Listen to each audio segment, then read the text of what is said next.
A section of residents in Bomet County has voiced reactions to remarks by President William Ruto during the burial of Transport CS Davis Church's father, in which he described members of his community as a weak link in his re-election bid due to low voter registration. The residents attributed their apparent apathy to what they termed as uneven development, arguing that the region has lagged behind compared to other parts of the country. They further faulted local leaders, accusing them of failing to accurately relay the realities on the ground to the president. Hawaoni faida ya kupiga kura. Na wewe unatoka sehemu hii na ulikuwa umetuambia ya kwamba maendeleo utaleta mwenyewe.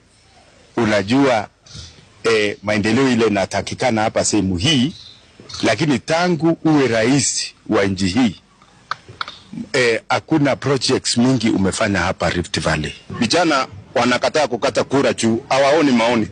Ukiona hawa vijana wanajiita majenzi na watu wengine hawana imani juu saa hii maendeleo Bomet ilikuwa chini, lakini saa hii tumeona wakati watu walisema one time, tumeshuhudia hata town saa hii tunaona barabara inakarabatiwa hata meet standard.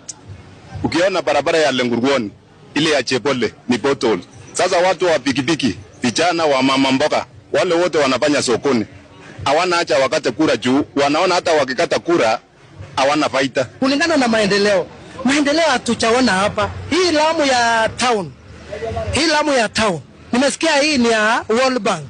Sasa ya president wapi yako? Kucha hapa ground hapa Bomet, sana sana Rift Valley. Umeenda sana sana Nyanza, huko Kisii, huko Mount Kenya, na hapa kwetu Bomet mambo ni mbaya.